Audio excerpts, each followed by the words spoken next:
जमदग्नि कश्यपं भरद्वाजं अरुन्धतिर्वशीभ्यं नवरशीभ्यं नवरसी मुखवासं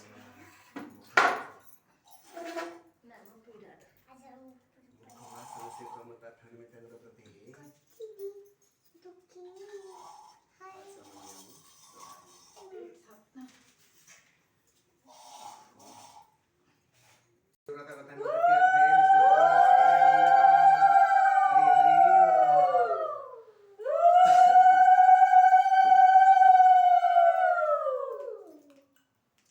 श्रीकृष्ण राजा युधिष्ठिर को कहले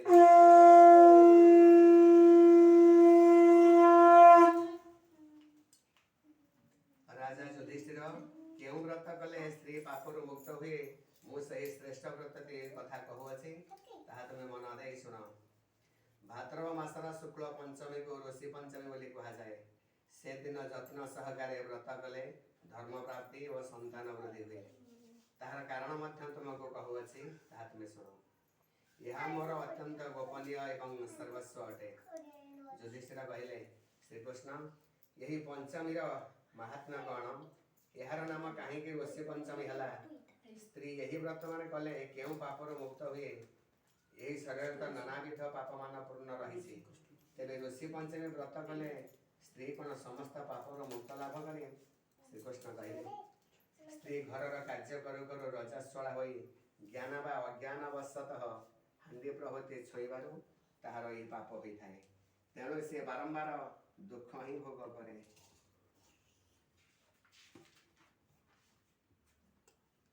युधिष्ठिर श्रीकृष्ण कहले स्त्री रजस्वला होइथिबा अवस्था केउ जाति मानकर अस्पर्श होई थाए बा काहेकि बा स्त्री अस्पर्श होई ताहा मते कहंतु। श्रीकृष्ण कहले युधिष्ठिर से समय सब जाति स्त्री को दूर परित्याग करवा उचित। ताहार कारण सुन। पूर्वे इंद्र वृद्धासुर को मारी ब्रह्म हत्या करिथिबारु पतित होई जाइथिले। तेणु से निजे ब्रह्मा पाखक जाई सेही पापरु मुक्त हेबार प्रायश्चित पचारिथिले। ब्रह्मा सेही प्रायश्चित को गुरुतर मन करिवारु क्षणे भाबी तांकर शुद्धि सकाशे उक्त ब्रह्म हत्या कारी को चारि भाग ब्रह्म हत्या करी चारि भाग कर देले। गोटिए भाग धुआरे गोटिए भाग नदी गोटिए भाग पर्वत एवं अन्य भागटे स्त्री मान रजरे फिंगे देले। तेणु समस्ते रजस्वला स्त्री को परित्याग करती। ब्रह्मांकर आदेश उक्त स्त्री प्रथम दिन चंडालिनी होता है, द्वितीय दिन ब्रह्मघातिनी एवं तृतीय दिन भगणी तुल्य होता है। मात्र चतुर्थ दिन स्त्री शुद्धि लाभ करे। तेणु से समय न जानी जाकर जहाँ किसी छुई थाए तत्द्वारा ताहार सांसारिक पाप होता है। सही पाप क्षय होगापी ब्राह्मण क्षत्रिय वैश्य और शूद्र यही चारि वर्णर स्त्री माने ऋषि पंचमी व्रत करवा उचित। यही ऋषि पंचमी व्रत कले सकल पाप क्षय हुए एवं समस्त उपद्रव्य नाश जाए। युधिष्ठिर कहले कृष्ण यही ऋषि पंचमी व्रतर महिमा कौन? यही व्रत प्रथमे प्रचार कला किए? यही व्रत कले किपरि पुण्य हुए? केउ फल कामना यही व्रत करती एवं केउ विधि यही व्रत करा जाए? यह सब मत भल भाव कहतु। श्रीकृष्ण कहले युधिष्ठिर यही व्रत संबंध में गोटे बड़ इतिहास अच्छी। पूर्वे सत्य जुगरे विदर्भ देश में स्वनजित नामक जड़े राजा थे। सी ब्राह्मणादि चारि वर्ण को पालन करते।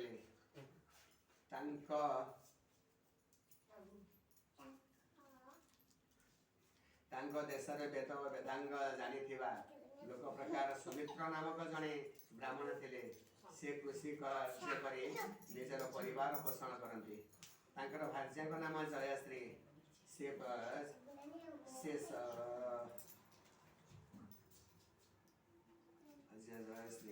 से पतिव्रता थिबारु सर्वदा पतिंकर सेवा करुथांती। अनेक चाकर बंधु थांती। दैवात ऋषि पंचमी से सुमित्र ब्राह्मण पितृ दिवस रे उपस्थित है। तेणु से स्त्री को कहले प्रेम पितृगणर तृप्ति सकाशे मो वनवासी मान को आमंत्रण कर शक्ति अनुसार भोजन देवी। भार्या से स्वीकृत हेबारु से जमुना तट को जाई पितृमानकर उद्देश्य मुनि मान को निमंत्रण कले। से समय भार्या रजस्वला हेबारु बड़ दुखित होई अन्य स्त्री मान को पचारिला आज मोर घरे श्राद्ध तेणु मो पितृ मानकर स्वर्गत ब्राह्मण मान को निमंत्रण हो सारा। मो बर्तमान रजस्वला हेबारु मोर समस्त पाप उरा वृथा है एवं श्राद्ध निष्फल होगला। सुतरां कौन करी मत कह। एने सुमित्र ब्राह्मण द्विप्रहर समय ऋषि मान सहित आसी पहुँची गले। सुतरां स्त्री मान आदेश क्रमे जयश्री शुद्ध स्नान कर पकाइले एवं गोड़ हाथ धोई विष्णु स्मरण पूर्वक करी हांडी प्रभृति छुई परसापरसी कले। मुनि माने भोजन पूर्व मध्याह्न संध्या शेष कर किछि क्षण ध्यान मग्न होइथिले। तेणु से सही स्त्री रजस्वला होइथिबा बुझीपारी ओ ये हेतु रजस्वला होई आंभ मान को आज ठकुअछि। तेणु ये अल्प दिन मध्य कुकुरी हुआ यही अभिशाप दे चलीगले। से ही कार्य जोगु से स्त्री किछि दिन पर पंचत प्राप्त होइथिले।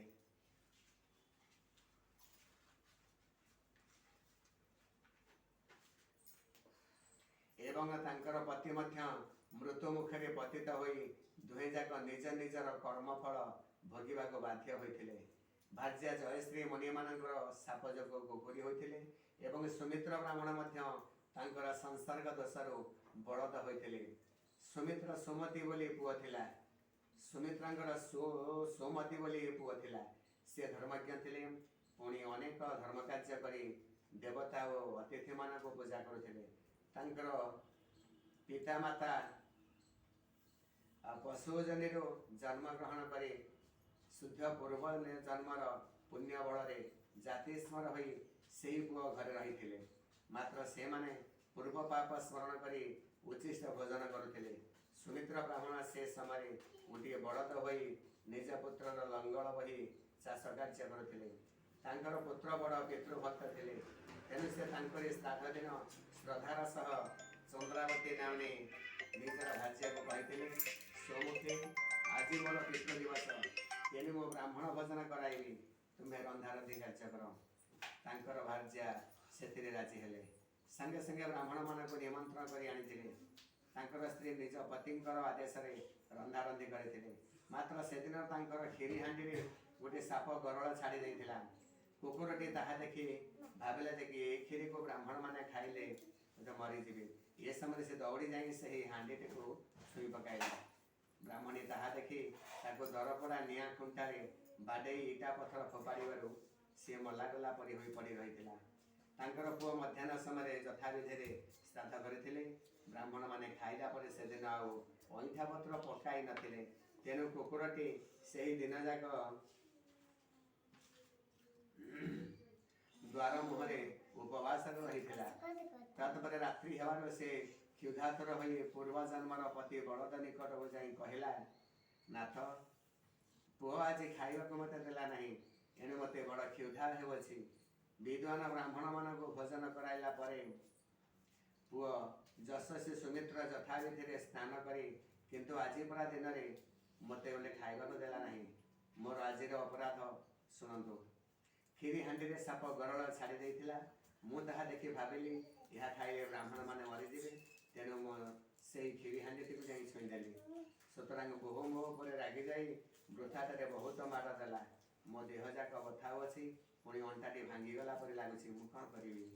बलद कहला तू पूर्व जन्म यही पाप अर्जन करियछु तोरी संगे थिबारु मो मध्य आज बलद होई आज मध्य मो बलद होईछि दिए यह अपेक्षा आउ कि गुरुतर दोष हो पारे। मु भी ये जाए अईठा पत्र सुधा टिके पाई नाही शांति बोली किसी करी नाही बा तू मध्य किसी करी ना शुणी मते आज दिन जाक पुअर बिलरे भी बहुत बाड़ी रे श्रद्धा मोर मुह बांधी दे मते बहुत खटाई तेणु भोकरे मत भी निद लगुना पुओ वृथाठारे कहीं श्राद्ध कला हाय मोर कि जीवन कि दुखमय। श्रीकृष्ण कहले युधिष्ठिर प्रतिव्रता बहु शाशु शशुर यही कथा शुणी निज पति निकट को आसी दुहे जाक कथा होइतिबा समस्त विषय तांको ठीक भाव में कहला।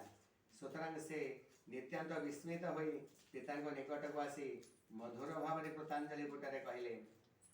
पिता कहले बाबू मोर पितृ श्राद्ध दिन तोर स्त्री रजस्वला होइथिला से ताहा जानी सुधा सद्य स्नान करी रंधा बढ़ा करथिला तेणु ऋषि अभिशाप देथिले अतएव तुम्हें वर्तमान जो अवस्था भोगुअछ देखुअछ ताहा आम्भमान को भोगिबा को पड़ेला। पुओ कहला बापा मु कौन कले तुम्हें एथर मुक्त हेब ताहा तुम्हें निजे कह। बापा कहले वर्तमान काश्यप प्रभृति ऋषि माने तपोवन रे रही अछंती तू सेमानक भक्ति रे प्रणाम करी आम्भमानकर पशु जन्मर उद्धार हेबा निमंते पचारिबो। तत्पर सुमति सही रात्रि रे रंधा रंधि भक्तिर सह करी निजर बापा मान को खाइबा को देथिले। पुणी तांकर अवस्था देखि दुखित होई सेमानक मुक्ति करिबा पई तपोवन को जाइथिले एवं सही अरण्य रे ज्ञान वृद्ध सप्तऋषि को प्रणाम करी निजर पिता मातांकर मुक्ति हेबा विषय कहले। मुनि माने स्थिर चित्तरे कहंतु केउ पाप हेतुरु मोर पिता एवं माता यही दुरवस्था भोग करुअछंती एवं कौन कले से माने सही पापरु मुक्त हेबे। ऋषि माने कहले ब्राह्मण तुम्भ माने निजे ऋतुमत तुमर मा निजे ऋतुमती होई जानी करी शुद्ध निज शुद्ध श्राद्ध सकाशे निजर ज्ञात बा अज्ञात दशर घरे रही रंधाबढ़ा करथिले। सही पाप जगो सी वर्तमान कुकुरी होई अछंती तुम्हर पिता मध्य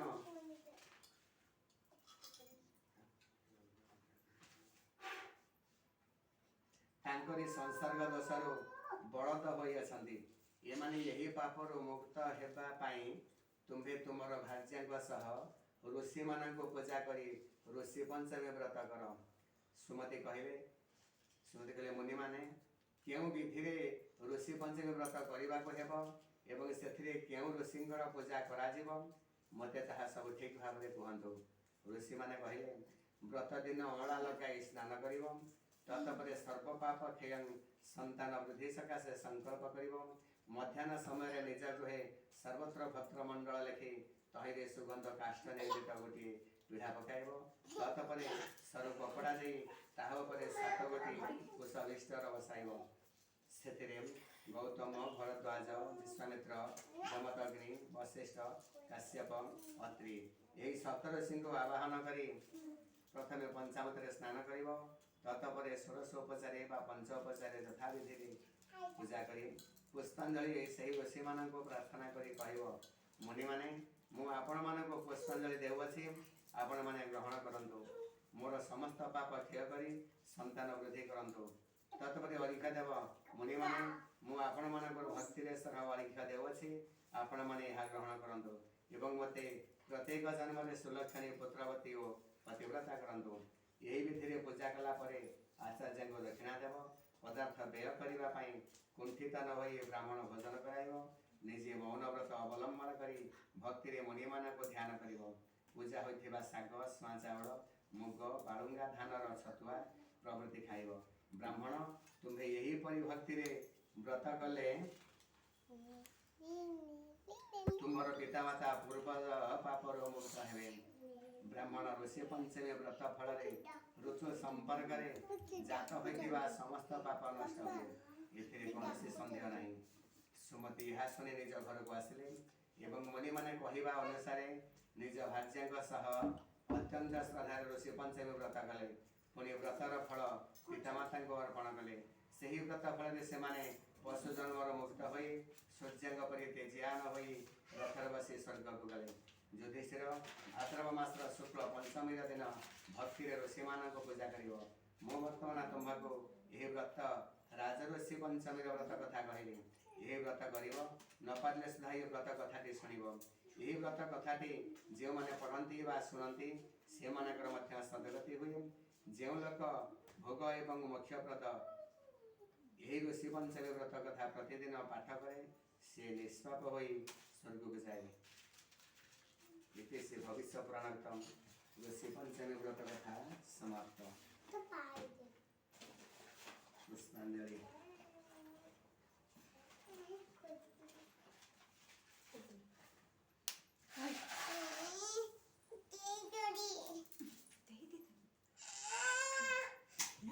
प्रीत्यर्थे बोल सर्वे से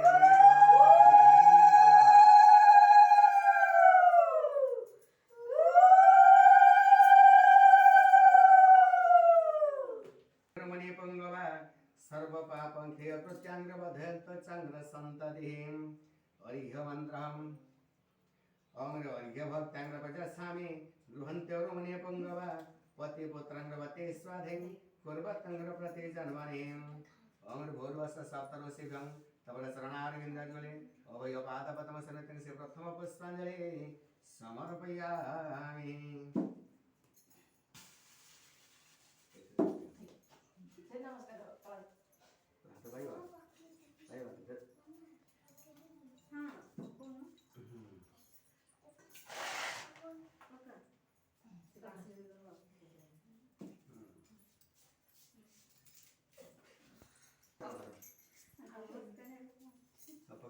फल नहीं है फल आना फल गोटे धर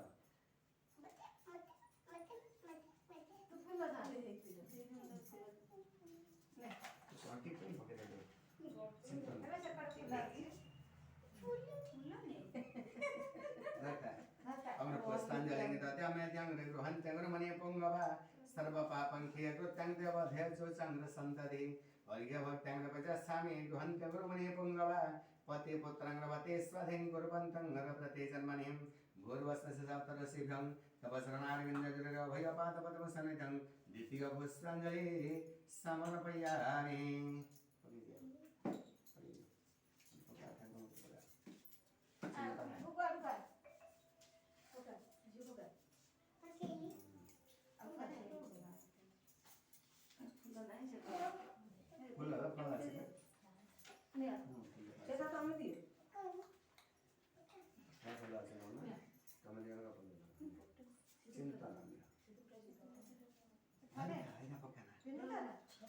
चंद्र संततिम अर्घ्य भक्तांग पजसामि गृहन्त्यंग मणि पंगवा पति पुत्रंग वते स्वाधीन कुर्वन्तं प्रति जन्मनिं भूर्वस्य नवरसिभ्यं तव शरणारविन्दजुले अभय पादपद्म सन्निधिं तृतीय पुष्पाञ्जलि समर्पयामि।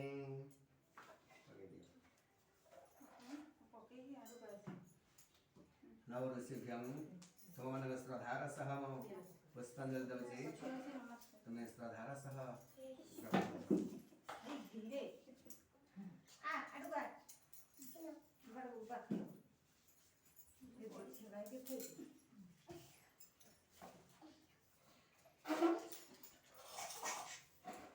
कुछ तो के मुझे ना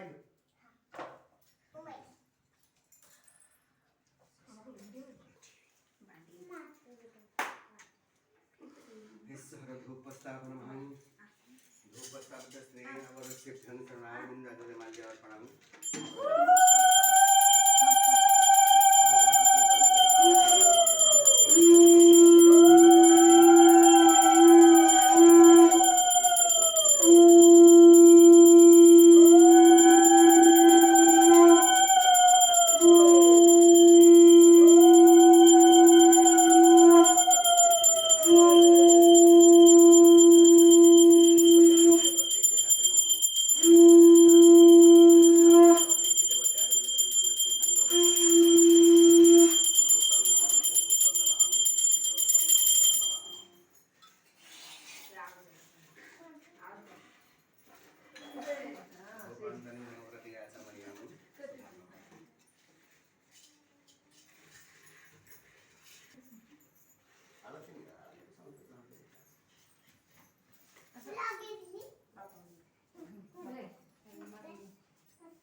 गाँव में खाता बोला मंडल में गाँव में मुझसे संग गो ग्राम एक बार आगे पता नहीं शांति